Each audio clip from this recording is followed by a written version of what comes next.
स्वागत है आपका हमारे चैनल में और मैं रानी गुप्ता आपके साथ। इस वक्त की बड़ी खबर सामने आ रही है। आपको बता दें कि एसएससी घोटाले को लेकर के इस वक्त ममता सरकार को बड़ा झटका लग सकता है, क्योंकि अब ईडी ने एसएससी घोटाले को लेकर के जांच और भी ज्यादा तेज कर दी है और बाकायदा ईडी ने चार्जशीट भी फाइल कर दी है और इस चार्जशीट में अभिषेक बैनर्जी का नाम भी शामिल है।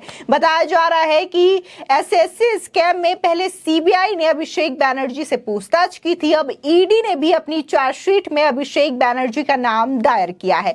बता दें अभिषेक बैनर्जी जो हैं वो ममता बनर्जी के भतीजे हैं। न सिर्फ एसएससी स्कैम बल्कि जो कोयला घोटाला है उस मामले को लेकर के भी अभिषेक बैनर्जी पर तलवार लटक रही है।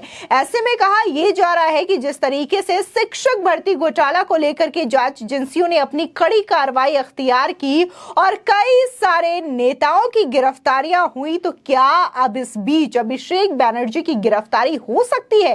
क्योंकि पहले भी देखने को मिला कि कैसे पार्थ चटर्जी की गिरफ्तारी की गई। इसी के साथ ही कई सारे नेता रहे जिनसे लगातार ईडी और सीबीआई की टीम ने पूछताछ की, जिसके बाद उन्हें हिरासत में लिया गया।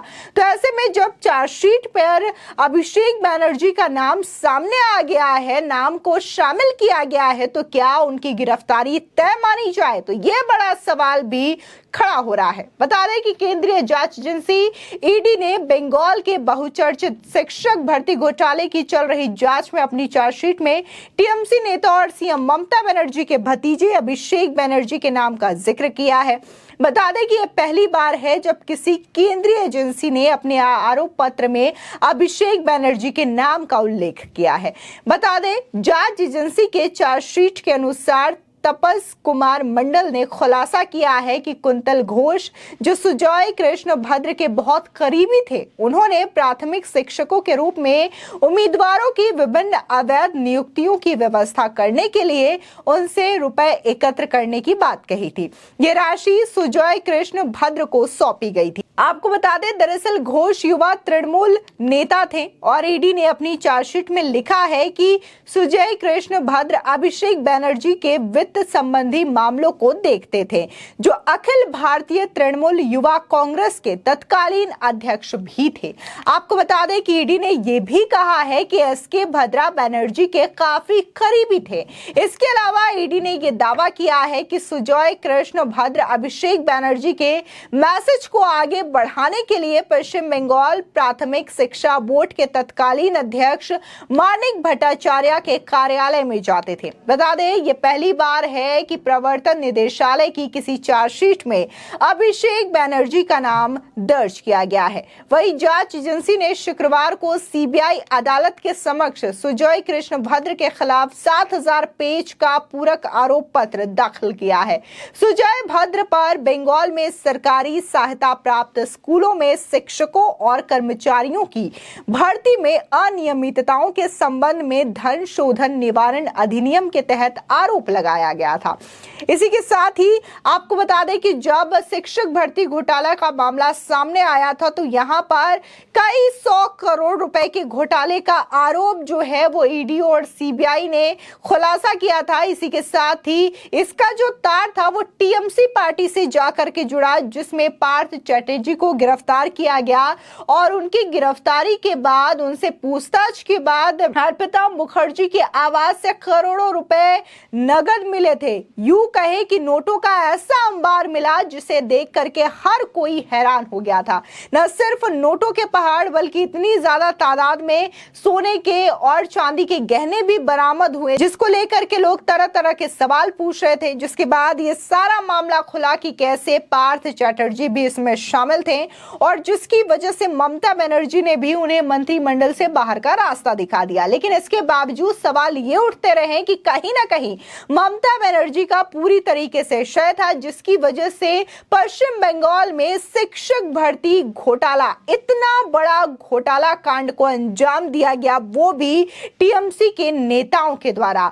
आपको बता दें कि राज्य के पूर्व शिक्षा मंत्री पार्थ चटर्जी काफी ज्यादा प्रभावशाली हैं। केंद्रीय जांच एजेंसी ईडी ने भर्ती घोटाले में गिरफ्तार पूर्व मंत्री पार्थ चटर्जी की जमानत के विरोध में एक बार फिर से यही तर्क उछाला है। बता दें कि भर्ती भ्रष्टाचार मामले में पार्थ की जमानत पर गुरुवार को सुनवाई की गई थी। इसके लिए गुरुवार को उन्हें कोलकाता सिटी सेशन कोर्ट में पेश किया गया था। सुनवाई के दौरान ईडी ने यह दावा किया कि पार्थ राज्य में एक प्रभावशाली शख्सियत है। ईडी ने आरोप लगाया कि पार्थ ने अकेले ही राज्य में शिक्षा प्रणाली को नष्ट कर दिया, इसलिए उन्हें किसी भी तरीके से जमानत नहीं मिलनी चाहिए। बता दें कि ईडी के वकील फिरोज हेडुलजी ने पार्थ के प्रभावशाली होने के तर्क स्थापित करने के लिए कोर्ट में 5 दलीलें भी दी। पहला, गिरफ्तारी के बाद पार्थ ने राज्य की मुख्यमंत्री ममता बनर्जी को फोन किया, लेकिन मुख्यमंत्री ने फोन नहीं उठाया। ईडी ने दलील दी कि कोई भी मुख्यमंत्री सीधे तौर पर तब तक फोन नहीं कर सकता जब तक वो प्रभावशाली ना हो। दूसरा तर्क, पार्थ चैटर्जी की गिरफ्तारी ज्ञापन में उल्लेख है कि वे मुख्यमंत्री के रिश्तेदार हैं। ईडी ने यह दावा किया है कि अगर वो प्रभावशाली नहीं होते तो ऐसा कोई संदर्भ नहीं होता। तीसरा, गिरफ्तारी के बाद पार्थ को बीमारी के चलते एसएसकेएम हॉस्पिटल में भर्ती कराया गया था, लेकिन ईडी ने कोर्ट में दावा किया है कि पार्थ चैटर्जी बीमार नहीं थे। साथ ही ईडी ने यह दावा किया कि पार्थ ने गिरफ्तारी से बचने के लिए बीमारी का फर्जी बहाना बनाया था और वो एसएसकेएम हॉस्पिटल में भर्ती होने में सक्षम थे क्योंकि वो प्रभावशाली व्यक्ति थे। तो लगातार ये खुलासे हो रहे हैं और जिस तरीके से एसएससी घोटाला जो है वो टीएमसी के लिए काफी ज्यादा दागदार बदनुमा घोटाला माना जा रहा है, क्योंकि जिस तरीके से एक के बाद एक घोटाले हुए हैं टीएमसी के शासनकाल में पश्चिम बंगाल में, इससे जाहिर तौर पर ममता बनर्जी की जो इमेज है उसको काफी ज्यादा चोट पहुंची है। चाहे फिर वो स्कूल घोटाला हो, शिक्षक भर्ती घोटाला हो, कोयल स्कैम हो या फिर कैटल स्कैम हो, ऐसे कई सारे स्कैम हैं जिसमें न सिर्फ ममता बनर्जी के करीबी और उनके भतीजे अभिषेक बनर्जी का नाम उछाला गया, बल्कि उनके मंत्रिमंडल में शामिल कई सारे मंत्री और नेताओं का भी नाम सामने आया, जिसके बाद से लगातार बीजेपी के जो कई नेता हैं वो भी हमलावर दिखाई दिए हैं। ममता सरकार से यह सवाल भी पूछा गया है कि अगर ममता बनर्जी का शय नहीं मिला होता तो इतने सारे घोटाले हुए ही ना होते। यहां तक भी आरोप लगाया गया कि ये जानबूझ करके ममता बनर्जी के जानने में ही ये सारे घोटाले हुए हैं और इन घोटालों को अंजाम दिया गया है। और शायद यही वजह रही है कि पंचायत चुनाव के दौरान भी पश्चिम बंगाल में जिस तरीके से हिंसा हुई, इसके बावजूद बीजेपी का वोटिंग शेयर वहां पर बढ़ा है। अगर हम साल 2018 की बात करें पंचायत चुनावों की, तो वहां पर बीजेपी का आंकड़ा बेहद कम था, वोटिंग शेयर्स बेहद कम थे। लेकिन आज 2023 की बात करें तो यहां पर बीजेपी का वोटिंग शेयर बढ़ा है। इसमें साफ तौर से यह कहना गलत नहीं होगा कि पश्चिम बंगाल में लोगों का जो विश्वास है वो बीजेपी के प्रति बढ़ा है। और जिस तरीके से टीएमसी के शासनकाल के दौरान इतने सारे घोटाले हुए हैं, उसको लेकर के ममता बनर्जी की पार्टी पर सवाल उठता है, उनके नेताओं पर सवाल उठता है। और जो घोटालों की एक लंबी लिस्ट बनी हुई है टीएमसी के शासनकाल में, उससे शायद जनता परेशान हो चुकी है, जिसकी वजह से इसका रिजल्ट जो है वो देखने को मिला था। और वहां पर भी बीजेपी के जो वोटों की संख्या थी पश्चिम बंगाल में पंचायत चुनाव के दौरान वो काफी ज्यादा हुई है। आए दिन कलकत्ता हाईकोर्ट भी जो है वो पश्चिम बंगाल के सरकार को लेकर के टिप्पणी करती हुई नजर आती है। फिर चाहे वो अभी हाल ही में जस्टिस अभिजीत गंगोपाध्याय के द्वारा की गई टिप्पणी हो, जिसमें उन्होंने कहा था कि अगर आपसे अवैध निर्माण नहीं हट रहे हैं तो आप उत्तर प्रदेश के सीएम योगी आदित्यनाथ से बुलडोजर उधार ले लीजिए। इसी के साथ ही देखने को मिला था कि